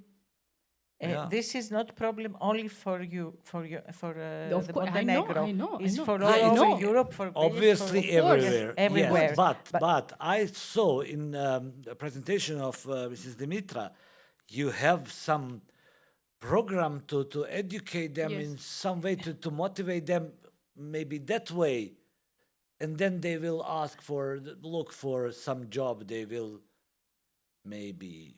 I don't know. They are motivated yes, but work. We have to provide them with better conditions, the place that they will live for 6 or 8 months. If they live in rooms that is not appropriate, nobody wants to go. For example, there are places in Greece and in other places that the people can't stay there, or it's very expensive to rent a room. So they don't go. Why to go there? Yeah, please. May I add, as the Ministry of Tourism of Greece, as I said before, we offer paid placement apprenticeship for all our students for the 3 out of 4 levels.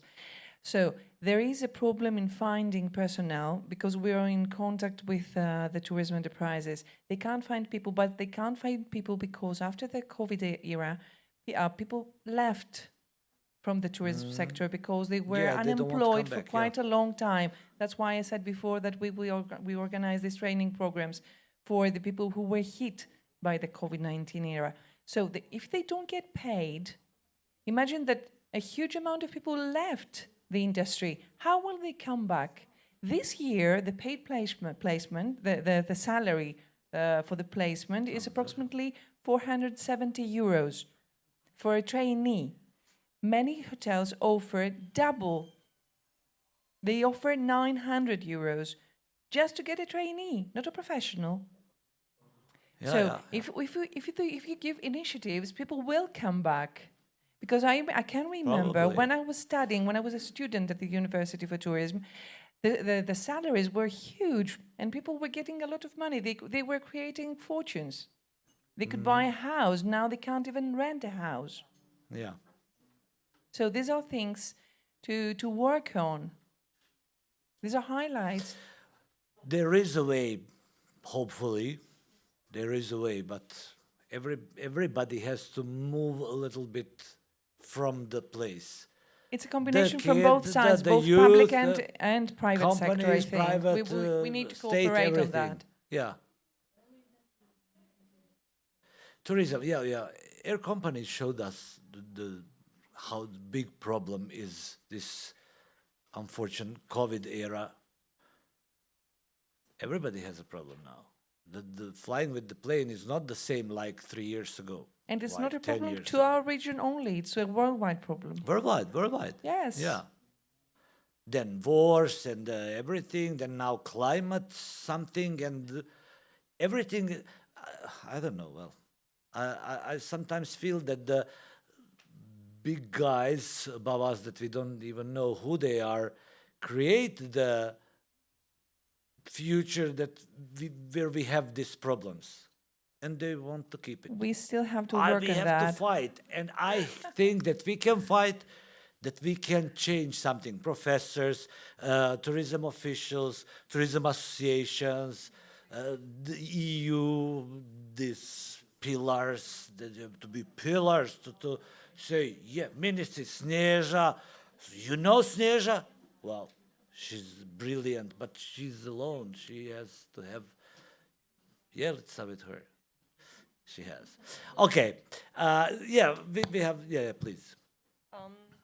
I come from North Macedonia. I personally am not involved in tourism, but I have contact with tourism, with hospitality whenever I go out. So I don't like this idea of migrating people. I will tell you why. In Macedonia, we have the same situation with construction workers, where we have significant lack of construction workers. And the government is going towards opening the borders and importing new workers. And at the same time, in Macedonia, we have 100,000 people who are unemployed, which is basically 14%. And the government is not directing its resources towards requalification, increasing the skills of the workers. So we have a huge pool of people who are not employed, and we are not using them. We are instead of that, we are going in a different direction. And another thing that I would like to ask is for hospitality, for example, we are discussing about high school. We are discussing about young people who are 14 years. Is it realistic that we can expect from a 14-year-old to decide their future? No. Yeah. I mean, on 14 years, you just want to go out, you want to have party, want to have a nice time. You're not thinking, where will I be in 5 or 10 years? What should I choose? So Sure, you're maybe, maybe it would be better to extend this educational process to have them go in high school from 14 to 18, and then to have this Some specialization in specialization, hospitality or yeah, tourism, in higher education, like in faculty, maybe even increasing the how to say this, making it elite, that you finish university and then you become part of the hospitality sector. Why because not? I agree, in Macedonia is the same. When we are talking about waiters or bartenders, it is usually considered that they have only secondary school. Yeah, which is a very important. I mean, hospitality is very important. Of course, they are not only managers. And when you go to the kafana, he says, like, what do you want, meat? And then he offers 10 different things. And I have noticed this because when I sit with him, when he is the waiter, I order 3 times more than when I'm in some other kafana and somebody says, oh, you want meat? Okay, you can have meat. And then he goes out. So there is a huge difference between skilled and non-skilled workers. Yeah. Thank you very much. Unfortunately, we have to finish this. I would like, I'm working in tourism as well, so I could continue this talk till tonight, but unfortunately we don't have time. Enis, for example, he doesn't allowed us to stay anymore here. For the end, for the conclusion, I will invite Mrs. Senka Daniel, EUSAIR Pillar 4 Coordinator from Ministry of Tourism and Sport from Croatia, to give final speech on this session. Thank you very much.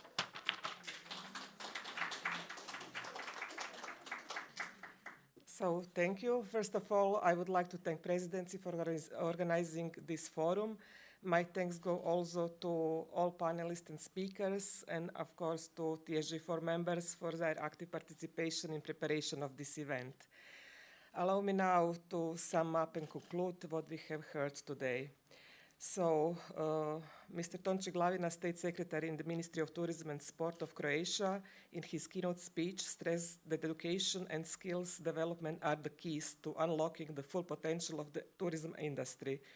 By investing in comprehensive educational programs, embracing digital literacy, and fostering a culture of lifelong learning, we can create a workforce that is prepared to excel in ever-changing regional landscape. Professor Almir Peštek presented education system and the needs of tourism businesses in Bosnia and Herzegovina, quality and quantity of personnel tourism of the 21st century, as well as importance of development of competencies and skills through lifelong learning programs adopted to the real needs.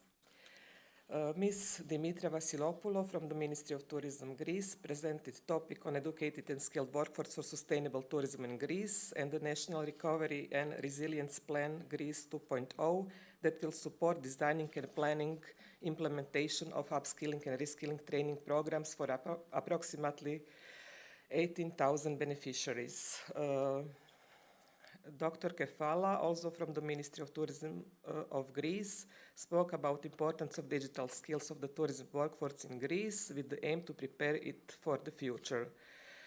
Representative of European Commission, DG Regio, Mr. Georgios Emanuel, introduced tourism initiatives and policies of EU at EU level, such as our EU Years of Skills and Pact for Skills, European Industrial Strategy in Tourism, Tourism Transition Pathway, and EU Agenda for Tourism 2030, including.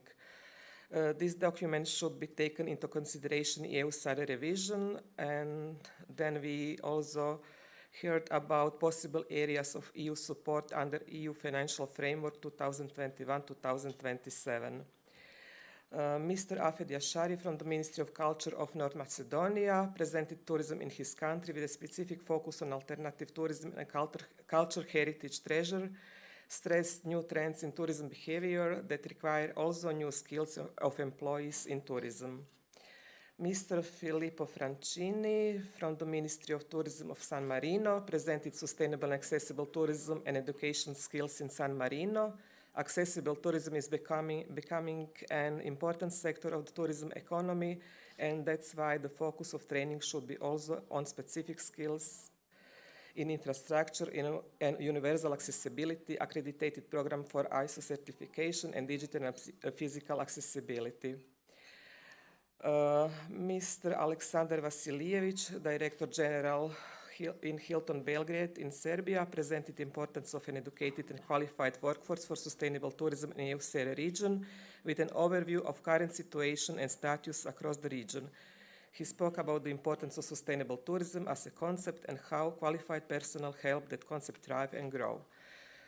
And finally, Ms. Sonja Bašanović, Human Resource Manager in Hotel Ramada Podgorica in Montenegro, mentioned the existing gap between supply and demand of human resources in tourism and hospitality, stressed the importance of knowledge, competencies, and skills for enhancing sustainability in tourism. We heard that tourism industry requires additional 5,000 employees, but obtaining working permits for potential workforce from distant destinations poses a challenge due to complex procedures. To conclude, let us not forget that the tourism sector needs educated and skilled people to perform the digital and green transition of the sector, to find and retain new talents. The education is the key instrument for making changes. For a resilient EUSAIR region, the question of education and skills should be put as a high priority. There is a need to contribute to strengthening the competitiveness of the EUSAIR countries by increasing the quality of education for integrated sustainable destination management and enhancing smart specialization, diversification of tourism offer, innovation, and human capital development of destination in Adriatic and Ionian region. Thank you.